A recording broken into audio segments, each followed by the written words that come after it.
friends, welcome to Secret of Samayal. இன்னைக்கு நம்ம பார்க்க போறது ஒரு சூப்பரான ஒரு சட்னி ரெசிபி. இது வந்துட்டு ஒரு ஆல் இன் ஒன் சட்னி அப்படின்னு சொல்லலாம். ஏன் இந்த பேர் அப்படின்னு நீங்க வீடியோ பாருங்க அப்ப தெரியும். இந்த சூப்பரான ஆல் இன் ஒன் சட்னி எப்படி செய்யலாம் அப்படின்னு பார்க்கலாம் வாங்க. ஒரு கடாய் எடுத்து வச்சிருக்கேன். இதுல வந்துட்டு ஒரு டீஸ்பூன் அளவுக்கு எண்ணெய் விட்டுக்கலாம். ஃப்ளேம் லோ பண்ணி வச்சிட்டேன். இப்போ இதில் வந்துட்டு ஒரு 1.5 டேபிள் ஸ்பூன் அளவுக்கு நிலக்கடலை, இது வந்து பச்சை நிலக்கடலை, இது வந்துட்டு நம்ம வறுத்துக்க போகிறோம். இப்படியே சேர்த்திக்கலாம். இது கூடவே 2 வரமிளகாய் சேர்த்துறேன். வரமிளகாய் உங்கள் காரத்துக்கு தகுந்த அளவுக்கு சேர்த்திக்கோங்க. இது ரொம்ப காரம், அதனால நான் கம்மியாக சேர்த்துறேன். நீங்கள் உங்கள் காரத்துக்கு எவ்வளோ வேணுமோ அந்தளவுக்கு சேர்த்திக்கோங்க. பொதுவாக 4 வரமிளகாய் சரியாக இருக்கும். இது கூடவே ஒரு சின்ன துண்டு புளி சேர்த்திக்கலாம். 1.5 டீஸ்பூன் அளவுக்கு உளுத்தம்பருப்பு, 1 டீஸ்பூன் அளவுக்கு கடலைப்பருப்பு, ஒரு 4 பல் பூண்டு எடுத்து வச்சுட்டேன். அதையும் இதில் சேர்த்திடுங்க. இது எல்லாத்தையும் வறுத்துக்க போகிறோம். நல்லா செவக்கிற அளவுக்கு வறுத்துக்கணும். அந்த கடலையும் நல்லா வறுப்பட்டுறணும். உளுத்தம்பருப்பு நல்லா செவந்துருச்சு, கடலையும் நல்லா வறுப்பட்டுருச்சு. இப்போ என்ன செய்யலாம்னா, இப்போ இது தனியாக எடுக்க தேவையில்லை. இது கூடவே நம்ம மித்தத்தையும் சேர்த்து வதக்கிக்க போகிறோம். ஒரு பெரிய வெங்காயம் இந்த மாதிரி ரஃபாக சாப் பண்ணி வச்சுருக்கேன். இந்த வெங்காயத்தை எல்லாம் சேர்த்திடுங்க. கூடவே ஒரு பெரிய தக்காளி, அதையும் இந்த மாதிரி ரஃபாக சாப் பண்ணிச்சுட்டேன், அதையும் சேர்த்துக்கலாம். இதோட சேர்த்து வதக்கிடுங்க. வதக்கிறதுக்கு எண்ணெய் கொஞ்சம் தேவைப்பட்டால் கொஞ்சம் விட்டுக்கோங்க. நான் ஒரு டீஸ்பூன் எண்ணெய் விடுறேன். தக்காளியும் வெங்காயமும் ஓரளவுக்கு வதங்கிட்டு கலர் மாறிடுச்சு பாருங்கள். இப்போ இதில் நான் கொஞ்சமாக கருவேப்பிலை, ஒரு கைப்பிடி அளவுக்கு புதினா தலை, ஒரு கைப்பிடி அளவுக்கு மல்லித்தலை வச்சுருக்கேன். இப்போ இது எல்லாத்தையும் இதில் சேர்த்துக்கலாம். நம்ம எல்லாம் தனித்தனியாக போட்டு புதினா சட்னி, மல்லி சட்னி, தக்காளி சட்னி, வெங்காய சட்னின்னு அரைச்சிருப்போம். ஆனால் இந்த சட்னி வந்துட்டு ஒரு ஆல் இன் ஒன் சட்னி அப்படின்னு சொல்லலாம்.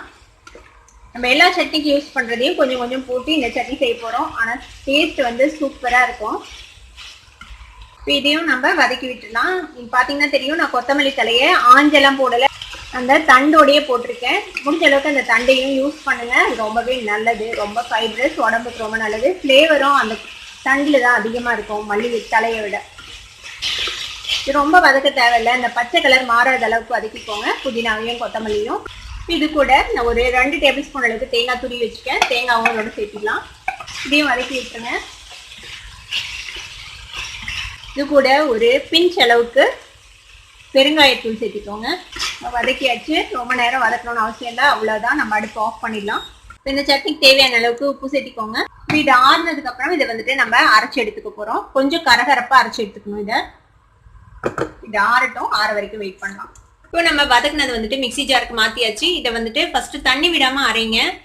இதுல இருக்கிற தண்ணியே இதுக்கு சரியா இருக்கும். ஏன்னா தக்காளி போட்டுக்கோ, நம்ம வெங்காயம் போட்டுக்கோ, எல்லாத்துலயும் ஈரப்பதம் இருக்கும். அதனால அரைச்சு பாருங்க. தேவைப்பட்டா கொஞ்சமா தண்ணி சேர்த்து நீங்க அரைச்சி எடுத்துக்கோங்க.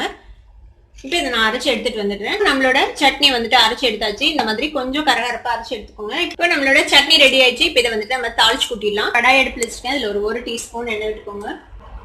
எண்ணெய் காஞ்சிச்சு. இதுல கடுகு சேர்த்திக்கலாம். ஒரு டீஸ்பூன் கடுகு, கொஞ்சமா உளுத்தம் பருப்பு சேர்த்திக்கோங்க. கடுகு பொரிஞ்சதும் அடுப்பு ஆஃப் பண்ணிடுங்க. இந்த சூட்டுக்கே வந்துட்டு பொரிஞ்சிடும். இப்போ இது கூட நம்ம கொஞ்சமா கருவேப்பிலையும் ஒரு வரமிளகாவும் கிள்ளி போட்டுக்கலாம். இப்போ சட்னிக்கு தாளிச்சு கூட்டியாச்சு. இப்போ நம்மளோட all in one chutney ready ஆயிடுச்சு. இதை வந்துட்டு இட்லிக்கு, தோசைக்கு, ரைஸ்க்கு எல்லாத்துக்குமே சூப்பராக இருக்கும் சாப்பிட்றதுக்கு. கண்டிப்பாக ட்ரை பண்ணி பாருங்க. ட்ரை பண்ணி பார்த்துட்டு எப்படி இருந்தது அப்படின்னு கமெண்ட்ஸில் ஃபீட்பேக் கொடுங்க. இந்த வீடியோ உங்களுக்கு பிடிச்சிருந்ததுன்னா சப்ஸ்கிரைப் பண்ணுங்க, பக்கத்தில் இருக்க பெல் ஐக்கானை கிளிக் பண்ணுங்க. அப்போ என்னோட நோட்டிஃபிகேஷன்ஸ் உடனே உங்களுக்கு வந்து சேரும். லைக் பண்ணுங்க, ஷேர் பண்ணுங்க. தேங்க்யூ ஃபார் வாட்சிங் this video viewers. Bye bye.